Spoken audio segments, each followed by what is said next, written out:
அனைவருக்கும் வணக்கம். சிம்பு வெற்றிமாறன் இணைவது ரொம்ப நாளுக்கு முன்னாடியே அறிவிப்பு வெளியானது. அதாவது வடசென்னை 2 அப்படின்ற ஒரு விஷயங்கள் எல்லாம் வெளிவந்தது. ஆனால் தனுஷ் அவர்கள் வந்து வடசென்னை 2 அந்த டைட்டிலுக்கு வந்து ரொம்ப முற்றுக்கட்டை போட்டிருப்பார் நினைக்கிறேன். வெற்றிமாறன் சைட்லையும் அப்படிதான் தகவல் வெளியே இருந்தது. தற்போது அரசன் அப்படின்ற டைட்டிலில் பார்த்தீங்கன்னா ஒரு முன்னோட்டம் வெளியே இருக்குது. அதாவது வெற்றிமாறனும் சிம்புவும் இணைந்து பார்த்தீங்கன்னா அடுத்த படைப்பு வந்து கொடுக்கறதுக்கு தயாராக இருக்காங்க. அந்த முன்னோட்டமும் வந்து சிம்பு ரசிகர்களை பயங்கர உற்சாகப்படுத்துதுன்னே சொல்லலாம். அந்த அளவுக்கு வந்து வெறித்தனத்தோட ஒவ்வொருத்தரும் பேசும்போது பார்த்தா, சிம்பு எங்கப்பா ரொம்ப நாள் ஆளையே காணா, இந்த அளவுக்கு உள்ள நடிப்பு அப்படியே பொங்கி உள்ளே இருக்கிற நீங்கள் இத்தனை நாள் உள்ளே இருந்தீங்கன்னா என்ன ஆகுறது, இப்போ ரசிகர்லாம் வந்து காஞ்சி போயிருப்பாங்கன்னு நினைக்கிறேன். அந்த அளவுக்கு பயங்கர உற்சாகம் ஆயிட்டாங்க. இது வரைக்கும் வெற்றிமாறன் தனுஷ் அவர்கள் கூட்டணியில் நம்ம படங்கள்லாம் பார்க்கும்பொழுது அது ஒரு டைப்பாக இருக்கும். ஆனால் வெற்றிமாறன் சிம்பு சேரும்பொழுது இது வேறு ஒரு விதமாகவே இருக்குதுன்னு சொல்லலாம். ஏன்னா சிம்புவோட நடிப்பு அந்த அளவுக்கு வந்து வெற்றிமாறன் வந்து உள்ள இருக்கிறதெல்லாம் வெளியில பயங்கரமாக கொண்டு வந்திருக்காரு. சிம்பு எந்த அளவுக்கு நடிப்பாருன்ற நம்ம மன்மதன படத்துல இருந்தே பார்த்துட்டு வரோம்.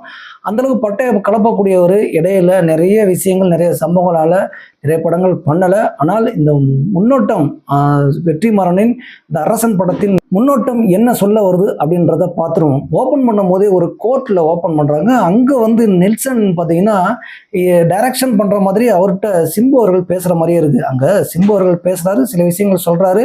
சரி ஓகே அப்படின்னு பார்த்தா அங்கே தனுஷை வந்து என்னோட தனுஷ் சூப்பராக அடிப்பாங்க, அவரை வச்சு பண்ணுங்க ரொம்ப நல்லா வரும் அப்படின்னு சொல்லி தனுஷை வந்து என்ன என்ன சொல்கிறதுன்னு தெரியல, கலாய்க்கிறாரா இல்லை தனுஷை வந்து பாராட்டுறாரு அப்படின்ற ரெண்டு விதம் எடுத்துக்கிற மாதிரி இருக்குது. அதுக்கப்புறம் கோர்ட்டுக்குள்ளே போகிறார். கோர்ட்டுக்குள்ளே போனதையுமே அங்கே சும்மா பவ்யமாக அவர் பேசுகிற விஷயம், அந்த ஸ்லாங் இருக்குது பார்த்தீங்களா, தனுஷ் பேசுறதோட சிம்பு பேசுறது பயங்கரமாக இருக்குங்க. அந்த மெட்ராஸ் ஸ்லாங் இருக்கு, சும்மா இந்த சேரியெல்லாம் பேசுவாங்கல்ல, அந்த ஸ்லாங்லாம் வந்து சும்மா கமலஹாசனுக்கு அப்புறம் எனக்கு ரொம்ப ரொம்ப பிடிச்சது கமலஹாசன்.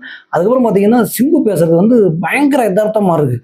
பார்த்தீங்கன்னா ஒரு சென்னை வாசியை பார்த்த மாதிரியே இருக்குன்னு வச்சுங்களேன். நம்ம தனுஷ் படம் 2 படங்கள்லாம் பார்த்துருக்கோம், ஏதோ புதுப்பேட்டையிலேருந்தே. ஆனால் சிம்பு இது சும்மா வர அந்த 3-3.5 நிமிஷம் தான் வரும்னு நினைக்கிறேன். கிட்டத்தட்ட 5 நிமிஷம் வருது அதெல்லாம் சேர்த்து ஒட்டுமொத்தமாக. இதுலேயே வந்து பார்த்தீங்கன்னா அவரோட ஸ்லாங்கு நம்மளை அவ்வளோ தூரம் ஈர்த்துருக்கு. அப்படின்னா சிம்பு ரசிகர் வந்து சும்மாவா, அங்கே வந்து கேட்குறாங்க ஜட்ஜி, நீ வந்து கொலை பண்ணியிருக்காமே, 4 பேரை வெட்டி கொலை பண்ணியிருக்கேன்னு சொல்கிறாங்க, என்ன நீ என்ன சொல்கிறேன்னு கேட்கும்பொழுது நானும் எதுவும் பண்ணலங்க அப்படின்ற மாதிரி சொல்கிறாரு. இல்லை சாட்சி வந்து 4-5 பேர் சாட்சி சொல்லியிருக்காங்களே அப்படின்னு சொல்லும்போது அதுக்கு ஒரு காரணம் சொல்கிறாரு. சொன்னதுக்கப்புறம் அப்படியே ஓப்பன் பண்ணால் ஒரு மீசை இல்லாத சிம்புவா அப்படியே பார்த்தீங்கன்னா ரத்த கலரியோட கையில் கத்தியோட அப்படியே நடந்து போகிறாரு. ஏன்னா மேக்கிங்கில் வந்து மிஸ்கின் அவர்களும் சொன்னார், கொஞ்சம் வித்தியாசமான ஒரு மேக்கிங்லாம் பண்ணியிருக்காரு, இது வேர்ல்டு மூவி அப்படின்ற மாதிரிலாம் சொல்லியிருந்தாரு. அதுக்கு தப்போ தான் அந்த விஷுவலும் இந்த ஷார்ட்ஸ்லாம் இருந்துன்னு வச்சுங்களேன். ஏதோ நடந்து போகிறது அப்படியே பேக் ட்ராப்ல வந்து போய் அப்படியே ஃப்ரண்டில் ஓப்பன் பண்ணும்போது பார்த்தீங்கன்னா அந்த மீஸ் இல்லாத அந்த சிம்பு பார்த்தீங்கன்னா ஏதோ 20 வருஷத்துக்கு முன்னாடி பார்த்த மாதிரி இருக்குது. அங்கே தாடியோடு இருக்காரு, இங்கே வந்து அவங்க வந்து கொலை பண்ணல அப்படின்னு அவர் சொல்கிறாரு. சொன்னதுக்கப்புறம் கத்தியோட போகும்போது இல்லை அந்த சீனுக்கும் இந்த சீனும் வேறையா இல்லை அதை கனெக்ட் பண்ணி தான் சொல்கிறாங்களான்றது நமக்கு சரியாக படம் பார்த்த படம் முழுசாக பார்த்தா தான் தெரியும்னு வச்சுங்களேன். ஆனாலுமே அந்த அளவுக்கு வந்து பார்த்தீங்கன்னா பயங்கர இம்ப்ரெசிவாக இருக்குது. நடந்து போகிறாரு, போயிட்டு கத்தி ஒரு இடத்துல வச்சுட்டு பார்த்தீங்கன்னா முகத்தை கழுவுறாரு. கழுவுனதுக்கப்புறம் ஒரு சவுண்டு கேட்குது வாய்ஸ் ஓவரில், டே அண்ணனை வெட்டிட்டாங்கடா, எங்கே போனான்னு தெரியல தேடுங்கன்னு சொல்லிட்டு அப்படியே ஒரு 10 பேர் வந்து கிளம்பி ஒடியாந்து நிற்கிறாங்க. சிம்பு அப்படியே கத்தி எடுத்து திரும்ப போகிறாரு. அப்படியே பார்த்தீங்கன்னா அந்த முன்னோட்டத்தை அப்படியே முடிச்சிடறாங்க. அரசனில் வெற்றிமாறன் என்ன சொல்ல வர்றார் அப்படின்றத சில டீட்டெயிலை மட்டும் பார்த்துருவோம். வடசென்னையில் பார்த்தீங்கன்னா 90ஸ்க்கு முன்னாடி, அதாவது 80ல் இந்த சம்பவங்கள்லாம் நடந்துச்சு அப்படின்னு சொல்கிறாங்க. ஏன்னா உண்மை சம்பவங்களை வச்சு தான் வெற்றிமாறன் வந்து புதுப்பேட்டையிலேருந்து, அதாவது புதுப்பேட்டையில் இவர் உதவி இயக்குனராக ஒர்க் பண்ணியிருந்தார். அந்த சம்பவங்களுக்கு நிறைய வடசென்னை சம்பவங்கள் எல்லாம் எடுத்துக்கொண்டு போய் செல்வராமனிடம் கொடுத்ததே வந்து வெற்றிமாறன் அப்படின்ற ஒரு தகவல்லாம் ஆல்ரெடி இருக்குது, அது பேசப்பட்டிருக்காங்க. அப்படி இருக்கும் பொழுது அப்போ இருந்தே இந்த வடசென்னை மேலே அவர் வடசென்னை வாசித்தாங்க. அதனால் அந்த வடசென்னையோட சம்பவங்களை வந்து குறிப்பிட்டு பார்த்தீங்கன்னா வாழ்வியலை வந்து எடுக்கிறது தான் வெற்றிமாறனோட பார்த்தீங்கன்னா சிறப்புனே சொல்லலாம். அதில் ரத்தம் கலரையும் காமிக்கிறது தான் நமக்கு வந்து இன்னும் வன்முறையே தொட்டுக்கிட்டு இருக்காரு அப்படின்ற ஒரு நிழல் இருக்க தான் செய்கிறது. இருந்தாலுமே அந்த வன்முறையை எடுக்கும்போது அதற்கு பின்னாடி இருக்கிற நிஜங்களை வந்து வெளியுறத்துக்கு கொண்டு வரார் அப்படின்றத நம்ம அங்கே பதிவு செஞ்சு தான் ஆகணும். அப்போது அன்புன்ற ஒரு கேரக்டர் வந்து அங்கே வாழ்ந்துட்டு வந்திருக்காரு.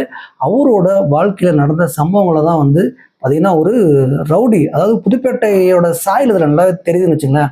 ஒரு 20 வயசு இருந்த ரவுடி வந்து எந்த அளவுக்கு அவன் ஃபார்ம் ஆகி வடசென்னையில் ஒரு பெரிய தாதா வரான் அப்படின்றதான் இந்த ஒட்டுமொத்த கதையேன்னு சொல்கிறாங்க.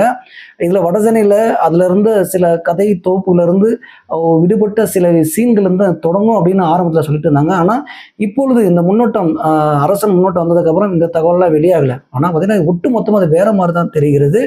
இதில் அந்த அன்பு ப்ளஸ் அரசன் அப்படின்னு சொல்லி தான் சொல்கிறாங்க. ஏன்னா அந்த அன்பு கேரக்டரும் ப்ளஸ் அரசனா எப்படி ஆனா அதான் ரவுடியா அதுலேருந்து பேரோட வச்சுக்க நம்ம இன்னொரு விஷயம் சொல்லலாம்.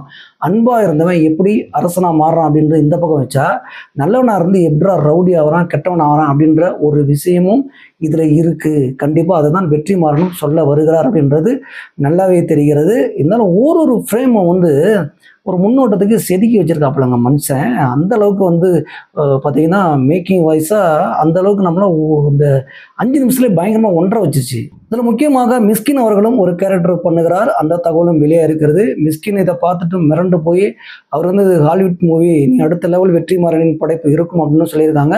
இதில் தானு அவர்களும் அவர் படைப்பு அவரோட ப்ரொடக்ஷனில் அந்த படம் பண்ணுறதுனால தானு அவர்களும் சூர்யா வெற்றிமாறன் இணையும் படத்திற்கு அவரும் ப்ரொடக்ஷன் அவர் தான் ப்ரொடியூசர் அப்படின்றதுனால அந்த படம் ட்ராப் ஆனதுனால அப்படியே வந்து பார்த்தீங்கன்னா வெற்றிமாறன் சிம்பும் இந்த தானோட இணைஞ்சிட்டாங்கன்னு வச்சுங்களேன். ஒட்டு மொத்தமாக இந்த அரசன் வந்து ரொம்ப சிறப்பாகவே இந்த முன்னோட்டம் வந்திருக்கு. வெற்றிமாறன் வந்து ஏதோ ஒரு புது டேரக்டர் இதை பார்த்தீங்கன்னா ஒரு முன்னோட்டத்தை விட்டுட்டு பார்த்தீங்கன்னா வேற ஏதோ பண்ண போகிறாங்க அப்படின்னு நம்ம நினைக்க முடியாது. ஏன்னா வெற்றிமாறன் படைப்பில் நம்ம ஆல்ரெடி பார்த்துட்டோம்.